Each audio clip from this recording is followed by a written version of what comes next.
মিতালি তার দুই কন্যা কুসুম ও দীপাকে নিয়ে ভাঙা এক কুঁড়ে ঘরে বসবাস করত। মিতালির দুই কন্যাই অসুস্থ ছিল। বড় কন্যা অন্ধ ছিল, সে তার দুই চোখে কিছুই দেখতে পেত না। অপরদিকে দীপা ছিল ঘোড়া, সে নিজের পায়ে চলাফেরা করতে পারত না। অভাব অনটনের মধ্য দিয়েও মিতালি তাদেরকে অনেক দুঃখ কষ্টে লালন পালন করছিল। এদিকে দেখতে দেখতে তারা বিবাহের উপযুক্ত হয়। তখন মিতালির চিন্তা দিন দিন বাড়তে থাকে। তাই তো সে একদিন এক ঘটকের কাছে যায় আর বলে, সবই তো শুনলেন ঘটক মশাই, এখন আপনি বলে দিন আমি কি করব। আমার দুই কন্যার আমি কিভাবে উপযুক্ত পাত্রের হাতে তুলে দিব। তাদের তো এই সমস্যা, এখন আপনি আমায় উপায় বলে দিন। দেখো মিতালি, তোমার দুই কন্যাই অসুস্থ। এই অসুস্থ মেয়েদের বিবাহ করাতে গেলে তোমার অনেক খরচা হবে। তুমি পারবে? পাত্রপক্ষের চাহিদা মেটাতে ওরা কিন্তু যৌতুক দাবি করবে। কিন্তু আমি একটা কথা বলতে পারি, ওই দুই ভাইয়ের সাথে যদি তোমার কন্যাদের বিয়ে হয় তাহলে ওরা রানীর মতো থাকবে। আপনি কোনো চিন্তা করবেন না ঘটক মশাই, যতদূর পারবো আমি আমার শরীরের শেষ রক্তবিন্দু দিয়ে হলেও আমার দুই কন্যার ভালোর জন্য ওদের চাহিদা মেটানোর চেষ্টা করব। কালকে আপনি শুধুমাত্র ওদেরকে আনুন, বাকিটা আমি দেখছি। তবে তো ভালোই হলো, আমি কালকেই ওদেরকে নিয়ে তোমার বাড়িতে যাচ্ছি। আজকে রাতের মধ্যেই তুমি সব আয়োজন করে ফেলো। আর হ্যাঁ, তুমি ওদের জন্য কিন্তু দামি দামি খাবারের ব্যবস্থা করো, ওরা কিন্তু অনেক বড় লোক। ঘটকের কথা শুনে মিতালি খুশি মনে সব আয়োজন করে। তার কাছে কিছু গোছানো টাকা ছিল, সে ওই টাকা দিয়ে অনেক দামি দামি খাবারের আয়োজন করে। এত সব আয়োজন দেখে পাত্রপক্ষের লোকেরা অনেক খুশি হয়। দিদি, আপনি তো দেখছি অনেক আয়োজন করেছেন, তা আপনার কন্যাদেরকে এবার আনুন, আমাদের তো সময় হয়ে যাচ্ছে। হ্যাঁ দিদি, আমি এখনই ওদেরকে আনছি। এরপর মিতালি তার অসুস্থ দুই কন্যাকে ধরে ধরে সেইখানে আনে। এটা দেখে সেইখানে উপস্থিত থাকা পাত্রপক্ষেরা অনেক রেগে যায় আর বলে, ঘটক মশাই, এইসব আমরা কি দেখছি? আপনি তো আমাদের রীতিমতো এখানে অপমান করতে এনেছেন। আমাদের ধন দৌলত কোনো কিছুর অভাব নেই, কিন্তু আমরা এমন অসুস্থ কন্যাকে কখনোই আমাদের বাড়ির বউ করতে পারবো না। একটা তো অন্ধ, অপরটি তো খোড়া। এইভাবে বলবেন না দিদি, আমি ওদেরকে অনেক কষ্ট করে লালন পালন করেছি। দেখবেন ওরা আপনাদের বাড়িতে যে সবকিছু মানিয়ে নিবে। আমি আপনাদের সকল চাহিদাও পূরণ করব। আমি আমার রক্ত দিয়ে হলেও পূরণ করব। তবুও আপনি এইভাবে রেগে চলে যাবেন না। আপনি কি বলতে চাইছেন? আপনি কি পারবেন আমাদের চাহিদা পূরণ করতে? আমি যদি বলি আপনার দুই কন্যার জন্য 5-10 ভরি স্বর্ণ চাই আমাদের, তবে কি আপনি সেটা দিতে পারবেন? যদি না পারেন তবে আমাদের মূল্যবান সময় নষ্ট করবেন না। চলো সবাই, শুধু শুধু এখানে বসে থেকে কোনো লাভ নেই। এরপর তারা সবাই সেইখান থেকে চলে যায়। তখন ঘটক মশাই মিতালিকে বলে, দেখো মিতালি, ওরা ঠিকই বলেছে, তুমি এর থেকে ভালো সম্বন্ধ আর পাবে না। শুধু শুধু দেখে লাভ নেই, তার থেকে ভালো তুমি 10 ভরি স্বর্ণের ব্যবস্থা করো, আর বিয়ে করিয়ে দেওয়ার দায়িত্ব আমার। ওরা 10 ভরি স্বর্ণ পেলে সবকিছু মেনে নেবে। এতটুকু বলে ঘটক মশাই চলে যায়। তখন মিতালি অনেক চিন্তায় পড়ে যায়। এরপর কুসুম মিতালিকে বলে, তুমি শুধু শুধু চিন্তা করছো, দেখছো না আমি চোখে কিছুই দেখতে পাই না। শুধু শুধু কেন আমার বিয়ে নিয়ে তুমি এত চিন্তা করছো বলো তো? আমরা এমনিতেই অনেক সুখে আছি। হ্যাঁ মা, ও তো ঠিকই বলেছে। তুমি শুধু শুধু কেন আমাদেরকে নিয়ে চিন্তা করছো বলো তো? আমি তো চলাফেরা করতে পারি না, আমি তো শ্বশুর বাড়িতে যে এমনি কোনো কাজ করতে পারবো না, তখন তো আমাকে আরো বেশি কথা শুনতে হবে। তাই তুমি শুধু শুধু ওদের কোনো শর্তে রাজি হইও না। তুমি তোমার মতো থাকো, আমরা সারাটা জীবন তোমার কাছেই থাকবো। মিতালি তার দুই কন্যার কথা শুনে কোনো জবাব দেয় না। সে মন খারাপ করে ঘর থেকে বেরিয়ে যায় আর জঙ্গলের মধ্যে গিয়ে এক বিশাল বড় নদীর পাড়ে বসে কাঁদতে থাকে আর বলতে থাকে, খোদা, কেন আমি বেঁচে আছি? আমার এই জীবন রেখে কি লাভ? ছোট থেকে ওদের চিকিৎসা করাতে পারিনি। ডাক্তার এখন বলেছে ওরা আর কখনোই সুস্থ হবে না। এদিকে অসুস্থ দুই কন্যার বিবাহ করাতে যে আমাকে 10 ভরি স্বর্ণ জোগাড় করতে হবে। আমি কোথায় পাবো এত স্বর্ণ? এর থেকে ভালো আমি আমার জীবন শেষ করে ফেলি, কারণ চোখের সামনে আমার দুই কন্যার কষ্ট আমি সইতে পারবো না। ওরা শুধু আমার কথাই নয়, আশপাশে প্রতিবেশীর কথাও শুনতে থাকে। এর থেকে ভালো আমি এই নদীতে ঝাঁপ দিয়ে নিজের জীবন শেষ করে ফেলি।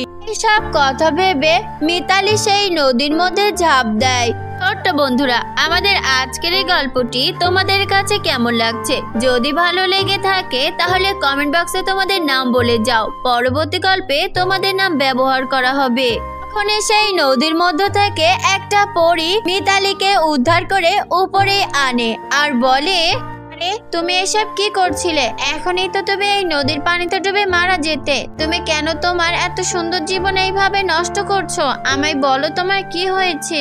এরপর মিতালি সব ঘটনা ওই পরীকে খুলে বলে। সব শুনে পরী হাসতে হাসতে বলে, তোমরা মানুষেরা এত বোকা কেন বলো তো? এই সামান্য কারণে কেউ কখনো মৃত্যুবরণ করে? আমি তোমার সকল সমস্যার সমাধান দিচ্ছি।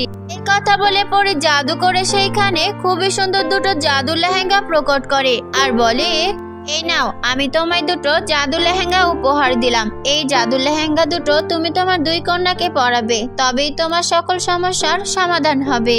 এই কথা বলে পরী সেইখান থেকে বিদায় নেয়। পরীর দেওয়া সেই দুই লেহেঙ্গা নিয়ে খুশি মনে মিতালি তার বাড়িতে চলে আসে আর তার দুই কন্যাকে ওই দুই লেহেঙ্গা দেখিয়ে বলে, কুসুম, দীপা, এই লেহেঙ্গা দুটো আমি তোদের জন্য এনেছি। এই লেহেঙ্গা দুটো তোরা পরে নে। বলছো মা, এত দ্রুত তুমি লেহেঙ্গা কোথা থেকে আনলে? আমাদের তো এখনো বিয়েই ঠিক হয়নি। বিয়ের আগে আমরা লেহেঙ্গা কেন পরবো? কারণ এই লেহেঙ্গা দুটো কোনো সাধারণ লেহেঙ্গা নয়। এই দুই লেহেঙ্গা জাদুর লেহেঙ্গা। এই লেহেঙ্গা দুটো তোদের জীবন বদলে দিতে পারে। তাই এখন দ্রুত তোরা এই লেহেঙ্গা দুটো পরে নে। দুই বোন মিতালির কথা শুনে অনেক খুশি হয়। এরপর তারা যখনই সেই দুই লেহেঙ্গা পরে, সাথে সাথে কুসুমের চোখ ভালো হয়ে যায় আর দীপা তার পায়ে হাঁটতে পারে। এটা দেখে দুই বোন অনেক খুশি হয় আর বলে, দেখো, দীপা হাঁটতে পারছে, ওর পায়ে সব শক্তি ফিরে পেয়েছে। এখন থেকে আর ওকে কেউ খোঁড়া বলবে না। আর আমি তো চোখে সব দেখতে পাচ্ছি। হ্যাঁ মা, এখন আর তোকেও কেউ অন্ধ বলবে না। আমার দুই সুস্থ কন্যা এখন আমার গর্ব। এরপর তারা সবাই আনন্দ করতে থাকে। তখনই আসল চমৎকার ঘটে। দীপা লেহেঙ্গা থেকে হীরা ঝরতে থাকে আর কুসুমের লেহেঙ্গা থেকে অনেক অনেক মোহর ঝরতে থাকে। এগুলো দেখে তারা অবাক হয়ে যায়। তুমি দেখেছো, এই লেহেঙ্গা আর তোমার কোনো কষ্ট করতে দিবে না। তাই তো এই লেহেঙ্গা আমাদের পরিবর্তনই করেনি, আমাদের অভাবও দূর করে দিবে। তোমাকে আর কোনো দুঃখ কষ্ট করতে হবে না। তুমি বাকিটা জীবন হাসি আনন্দে কাটাতে পারবে। তার দুই কন্যা সুখে স্বাচ্ছন্দ্যে তাদের জীবন কাটাতে থাকে। মিতালিরও আর কোনো অভাব থাকে না, সেও তার জীবন হাসি আনন্দে কাটায়। ছোট্ট বন্ধুরা, আমাদের আজকের এই গল্পটি তোমাদের কাছে কেমন লেগেছে?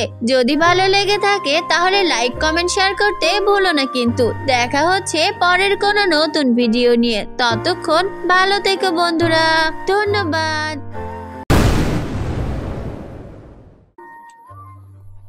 আমার নাতনিটা এখানে বসে কি করছে? দেখো দাদু, আমি কি বানিয়েছি। আরে বাহ, এটা তো খুব সুন্দর।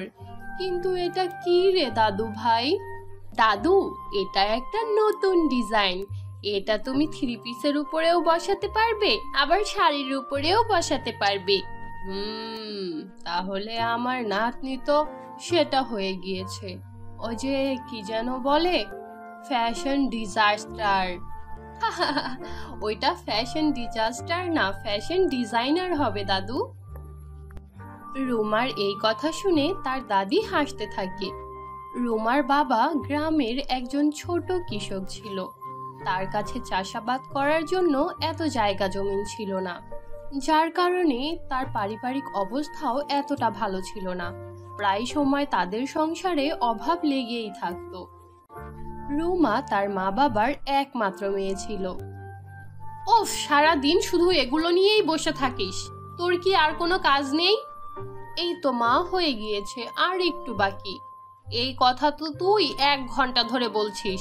এখন উঠ এখান থেকে, পড়তে বস। আচ্ছা, বসবো। কিন্তু মা, বাবা কোথায়? সকাল থেকে তো বাবাকে দেখতে পাচ্ছি না। সে শহরে গিয়েছে। রাতে যখন রুমার বাবা শহর থেকে ফিরে আসে, তখন দেখে রুমা তার জন্য অপেক্ষা করছে। আরে আমার বাচ্চা, তুমি এখনো ঘুমাওনি? তুমি শহরে গেলে আমি খুব ঘুমিয়ে থাকি। এখন বলো, আমার জন্য শহর থেকে কি এনেছো? আমি তো ভেবেছিলাম তুই আমার চিন্তায় ঘুমাস না, এখন দেখি শহর থেকে কি আনবো সেই চিন্তায় ঘুমাস না। না বাবা, তোমার জন্য তো খুব চিন্তা হয়, কিন্তু আমি জিজ্ঞেস করছিলাম তুমি যে শহরে গিয়েছো আমার জন্য কিছু আনোনি? হ্যাঁ হ্যাঁ এনেছি, সবার জন্য এনেছি। দেখ, তোর মার জন্য এই সুন্দর শাড়িটা এনেছি। আর তোর জন্য কি এনেছি বলতো? বন্ধুরা, তোমরা তোমাদের নাম কমেন্ট বক্সে কমেন্ট করে জানাও, কারণ তোমাদের নাম দিয়েই তৈরি হবে আমাদের পরবর্তী কার্টুন ভিডিও। এই নাও। এই কথা বলে রুমার বাবা রুমাকে একটা রঙের ডিব্বা গিফট করে, আর রুমা খুশিতে নেচে ওঠে। ইয়ে, এটা আমার অনেক পছন্দ হয়েছে বাবা। তুমি কিভাবে জানলে আমার এটা লাগবে? আমি সব জানি। রুমার ছোটবেলা থেকেই আঁকাআঁকির প্রতি এক অন্য রকমের ডেডিকেশন ছিল। সে যখন ছোট ছিল সে তখন অনেক ড্রয়িং করত, আর তার আঁকা ছবি সবারই খুব পছন্দ হতো। তো এইভাবেই রুমার দিন কাটতে থাকে। রুমা আস্তে আস্তে অনেক বড় হয়ে যায়। কিছুদিনের মধ্যেই রুমার বাবা রুমাকে অনেক বড় একটা কলেজে ভর্তি করিয়ে দেয়। রুমা সেখানে থেকেই ফ্যাশন ডিজাইনিং নিয়ে পড়ালেখা করতে থাকে। একদিন সকালে, হ্যালো মা, কাল থেকে তো কলেজে পুজোর বন্ধ শুরু, আমি কালকে সকালেই বাড়ি চলে আসব। সত্যি বলছিস মা? তুই কালকে সকালেই বাড়ি আসবি? ঠিক আছে, সাবধানে আসিস, আমি তোর পছন্দের সব খাবার রান্না করে রাখবো। পরের দিন সকালে রুমা তাদের গ্রামে ফিরে যায়। ওগো শুনছো? দেখো দেখো, তোমার মেয়ে চলে এসেছে। আরে বাহ, আমার মেয়েটা চলে এসেছে। আমার মেয়েটা কেমন আছে? আমি খুব ভালো আছি বাবা, তোমরা কেমন আছো? আমরাও খুব ভালো আছি। আচ্ছা মা, আমাকে একটা কথা বলতো, ওই হসপিটালের লোকেরা কি তোকে কিছু খেতে দেয় না? এত শুকিয়েছিস কেন? আরে মা, হসপিটাল হবে না, হোস্টেল হবে।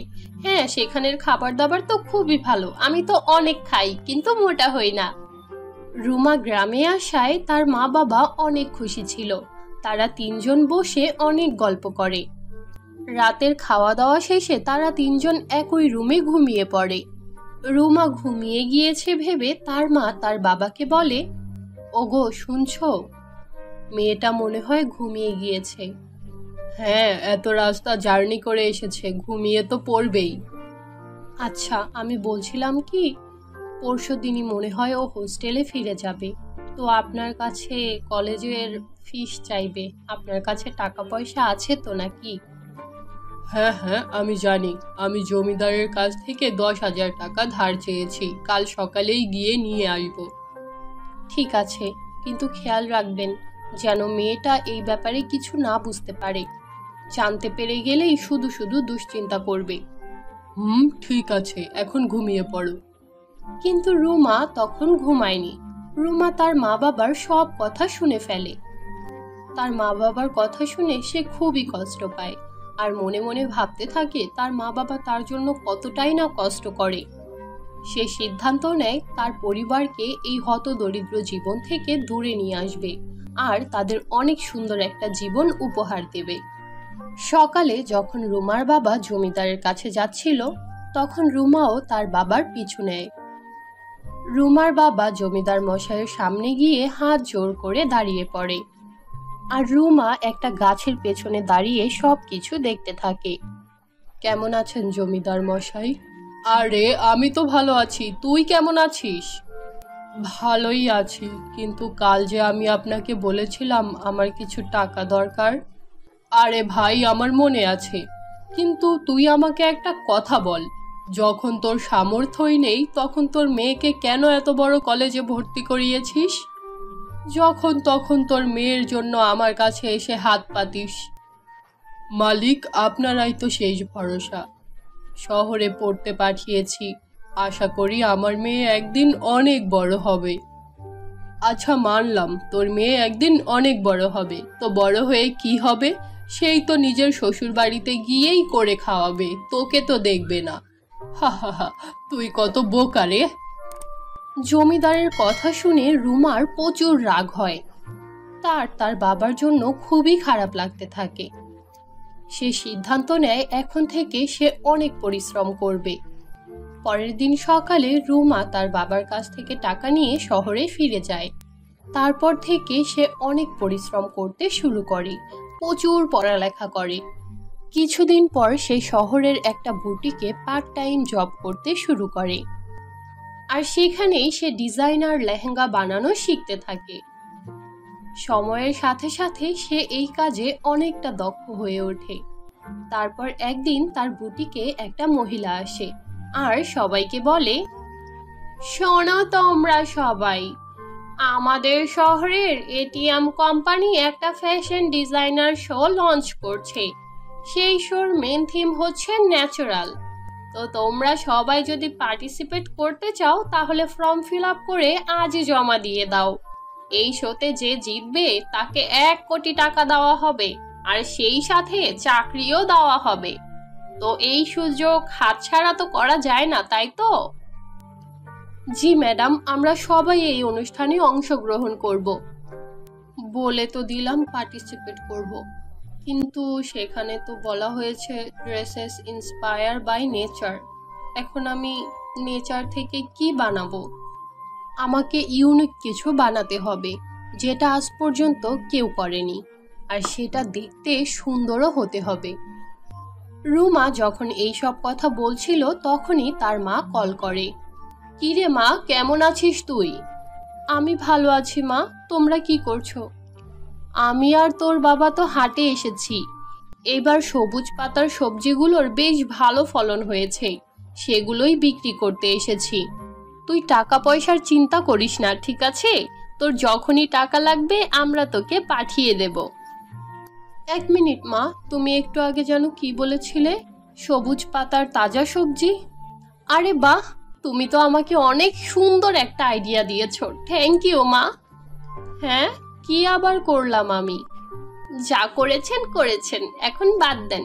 আমি তোমাকে কালকে ফোন দিব, ঠিক আছে? আচ্ছা ঠিক আছে। মায়ের সাথে কথা বলা শেষ করে রুমা তৎক্ষণাৎ বাজারে যায় আর অনেকগুলো সবজি কিনে নিয়ে আসে। তার 2 দিন পর ফ্যাশন শো অনুষ্ঠিত হয়। এখন আমাদের মাঝে আসছে রুমা। সে শুধু একজন মডেলই নয়, সে কিন্তু তার ড্রেসের ডিজাইনারও বটে। So please welcome Ruma. হোস্টের কথা শেষ হওয়া মাত্রই সবাই রুমার দিকে তাকায়। তার পুরো ড্রেসে সবুজ পাতা লাগানো ছিল। ওই ড্রেসটা পরার কারণে রুমাকে দেখতে অনেক বেশি সুন্দর লাগছিল। সবার কাছেই রুমার ড্রেসটা অনেক ভালো লাগে, আর সেই কম্পিটিশনের বিজয়ী রুমাই হয়। রুমা সেই 1 কোটি টাকা পেয়ে অনেক খুশি হয়। সন্ধ্যায় সেই ফ্যাশন শোর একটা পার্টিতে যাওয়ার পরে, হাই রুমা। হাই, কিন্তু আপনাকে তো চিনতে পারলাম না। আমি একজন প্রফেশনাল কস্টিউম ডিজাইনার। তোমার ড্রেসটা আমার খুব ভালো লেগেছে। কিছুদিন পরেই আমাদের কোম্পানি থেকে একটা মুভি লঞ্চ করা হবে। আমি চাই সেই মুভির সবগুলো ড্রেস তুমি ডিজাইন করবে। তুমি কি ফ্রি আছো? আর তুমি কি এই কাজটা করতে পারবে? হ্যাঁ হ্যাঁ, আমি অবশ্যই করতে পারবো। ওহ, দ্যাটস রিয়েলি গ্রেট। তাহলে এই নাও অ্যাডভান্স, কালকেই আমার অফিসে চলে এসো, কেমন? জি ধন্যবাদ ম্যাডাম। তারপর রুমা সেই অফিসে জব করতে শুরু করে। সেইখানে কাজ করে রুমা অনেক টাকা পায়, আর সেই টাকা দিয়ে তার মা বাবাকে শহরে নিয়ে আসে। কিছুদিনের মধ্যেই তারা অনেক বড় একটা বাড়ি কিনে ফেলে, আর সেই বাড়িতে সুখে শান্তিতে জীবন কাটাতে থাকে।